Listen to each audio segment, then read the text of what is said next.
My name is Louis, and today I have some FIU panelists here with me, and we're going to be talking about how we should stop raising the U.S. debt ceiling. And Hi, my name is John Tree. Hi, I'm Isabella. Hi, I'm Leonardo. And I'm Samantha. I'm Casey. so, Casey, today can you tell us what is the debt ceiling and how does it work? Okay, so in layman's terms, the federal government has a budget that they use to cover the expenses for the country, right? And so they use it for things like Social Security, needs-based programs. They also use it for things like roads and bridges, hospitals and schools, even things like education, right? And so what happens is that once they spend more money than they collect in taxes, it creates what we call the national debt, right? So when they have this national debt, then they have to start borrowing money to cover their national debt.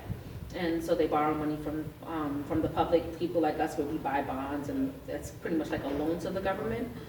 They borrow from their own federal accounts.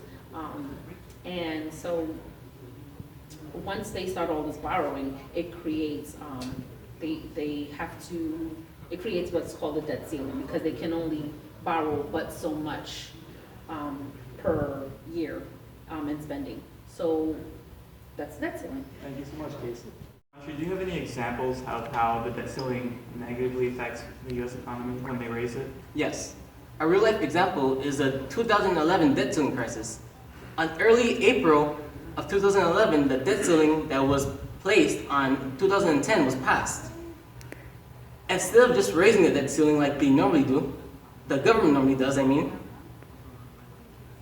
they created the Budget Control Act. This act also made it possible that the rate of government spending would be reduced to more than the rate of the debt increase. And because of this, the U.S. government avoided the default on the debt ceiling, at least until 2013.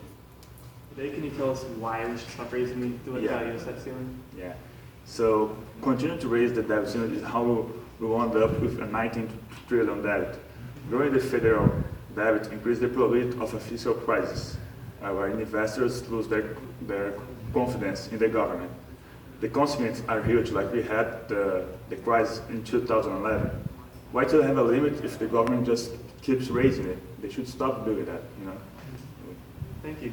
Okay, today, Samantha, can you tell us how the debt ceiling affects the U.S. economy? Okay. So for the debt ceiling, there are a lot of short-term consequences to raising the debt ceiling. The good thing is the federal government is able to pay all of its bills, and we can avoid a fiscal crisis. The long-term consequences, however, are a lot more severe. So it increases the probability of going into a fiscal crisis, and investors lose confidence in the government's ability to manage the budget, and the federal government then is not able to borrow at affordable rates. So when you hit the ceiling, it means that you default on interest payments to creditors, and defaulting on interest payments means that you lose making payments on time, or you make partial payments, and that comes out of federal pensioners, Social Security, and Medicare recipients, as well as an increase in interest rates. Thank you, Samantha. Bella, can you tell us how the federal government debt ceiling affects the world economy? So the effects on the world economy with the continuous raising of the debt ceiling is that it will lead us to a downgrade of the U.S.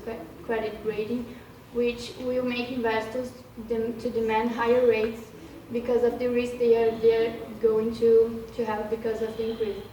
And besides that, more borrowing and higher interest rates will also mean more inflation, and the U.S. will not be able to cover this debt burden increase.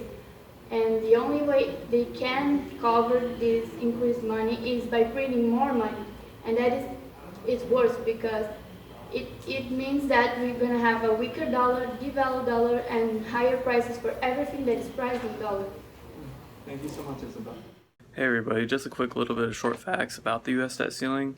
The U.S. spends more than it brings in, forcing us to borrow more money and to take on debt, which really doesn't help us much if we're wanting to decrease the debt ceiling. Also, Congress has raised the debt ceiling over 74 times in the last 35 years. If we keep raising it, we're not going to have anywhere to go. We're going to have a lot of influx of cash that we're not going to be able to pay off, and a lot of other problems that are going to be caused.